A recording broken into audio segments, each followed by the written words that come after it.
এবার বাংলায় নজর রাখতে হয়, কারণ ল কলেজে যে ছাত্রীকে ধর্ষণ করা হয়েছে সেই ধর্ষণে কিন্তু এবার বিতর্ক সৃষ্টি হয়েছে। অবশ্য ইতিমধ্যে পুলিশের জালে এক অভিযুক্ত উঠে এসেছে এবং তাকে এবার পুনর্নির্মাণ করে দেখানো হচ্ছে গোটা বিষয়টি। ধর্ষণ মামলার এবার তদন্ত চলছে পুলিশ এবং সেই ছাত্রীগণ ধর্ষণের বিরুদ্ধে রীতিমতো তদন্তে নেমেছে। বিষয় নিয়ে যাবো বিস্তারিত আমাদের সঙ্গে যুক্ত হয়ে গেছে পশ্চিমবঙ্গ থেকে প্রতিনিধি শান্তনু বান। শান্তনু, কসবার এই ঘটনা এবার কসবা ল কলেজের মধ্যে পুনর্নির্মাণ কি রয়েছে বিস্তারিত, এবং এখনো পর্যন্ত অভিযুক্তকে প্রাথমিক জিজ্ঞাসাবাদে কি বেরিয়ে এসেছে, পুলিশ কি বলছে? একেবারে তোমাদের জানিয়ে রাখবো যে দক্ষিণ কলকাতার যে কসবা ল কলেজ রয়েছে সেখানে যেই ঘটনা ঘটেছে ধর্ষণের ঘটনা, সেখানে যিনি ভিকটিম ছিলেন তাকে কোর্টে নিয়ে যাওয়া হয়েছিল এবং কোর্টে নিয়ে যাওয়ার পর সেখানে পুলিশ আধিকারিকরা তার মোবাইল থেকে যে সমস্ত ভিডিওগুলি পেয়েছে, আমরা গতকাল জানিয়েছিলাম যে তার মোবাইলে এই যে তরুণী অভিযোগ করেছেন তাকে ধর্ষণ করা হয়েছে সেই ধর্ষণের যেমন ভিডিও রয়েছে, পাশাপাশি কিন্তু আরো বেশ কয়েকটি কলেজের মেয়ের নগ্ন ছবি, নগ্ন ভিডিও রয়েছে। তার কারণ তার বিরুদ্ধে অভিযোগ ছিল তিনি এর আগেও আরো অনেকজনকে এই ধরনের ঘটনা ঘটিয়েছেন, কিন্তু অনেকে সাহস পাননি, তাই ঘটনা সামনে আসেনি।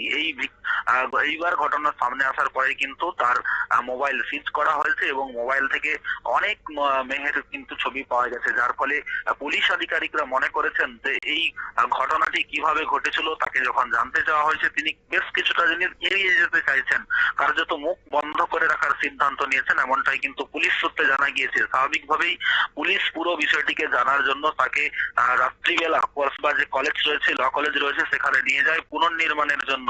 কারণ যেইভাবে ঘটনা ঘটেছে তাদেরকে সেখানে নিয়ে গিয়ে পুনর্নির্মাণ করলে পুলিশ অনেক কিছুই তথ্য আরো জানতে পারবে, তাই তাকে সেখানে নিয়ে যাওয়া হয় এবং নিয়ে গিয়ে পুনর্নির্মাণ করানো হয়। পুলিশ যেটা জানাচ্ছেন যে এই ধরনের ঘটনা আগামী দিনে যাতে না ঘটে সেই জন্যই কিন্তু কঠোর থেকে কঠোরতর যাতে শাস্তি হয় সেজন্য সম্পূর্ণ প্রক্রিয়াটি সারানোর জন্য তাকে নিয়ে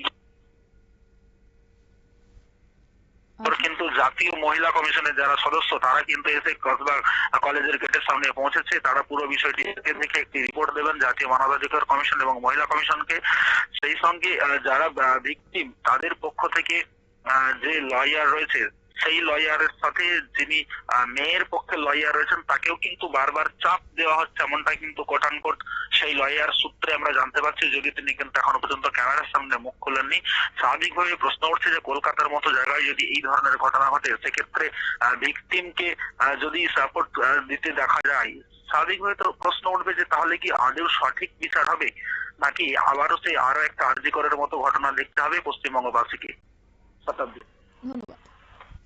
অর্থাৎ কিছুদিন আগে আরজি করার মতো ঘটনা এবার সেখানে লক্ষ্য করা গেছে কসবাতে ল কলেজে ছাত্রী গণধর্ষণ, এবং সেই গণধর্ষণ মামলায় ইতিমধ্যে ভিকটিমকে নিয়ে আনা হয়েছে এবং পুনর্নির্মাণ করে দেখা হচ্ছে ঘটনা তদন্ত। যদিও এখন দেখার বিষয়, সব থেকে বড় প্রশ্ন যে আগামী দিনে সেই নির্যাতিতার পরিবার বিচার পায় কিনা।